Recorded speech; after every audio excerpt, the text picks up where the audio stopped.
रशीद के सामने जब अली तड़प तड़प के मरी तो इसके होश उड़ गए। वो फौर सजदे में गिरे और अल्लाह से मुआफी मांगने लगे। ये कहानी है एक गरीब मजदूर रशीद की। आलिया मिट्टी के घर में सुबह सवेरे दूध गर्म कर रही थी। वो जैसे ही ढक्कन उठाकर दूध ठंडा करने लगी तो अचानक इसका हाथ फिसल गया और पूरा भरा हुआ बर्तन जमीन पर गिरकर टूट गया। दूध हर तरफ फैल गया। आली खामोश रहा। कुछ फासले पर इसका बाप रशीद ये मंजर अफसुर्दगी से देख रहा था। इस दिन की कमाई जाय हो चुकी थी। रशीद आसमान की तरफ देखकर कहने लगा, आ रब, क्यों हमारी किस्मत में बस मुश्किलें ही लिखी हैं।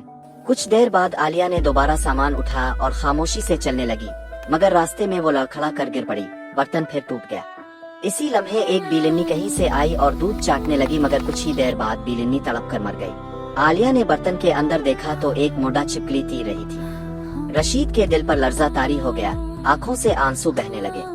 वो सजदे में गिर गया और कहने लगा, ए अल्लाह, तेरे हर काम में हिकमत है। हम इंसान बहुत जल्दी शको कर देते हैं।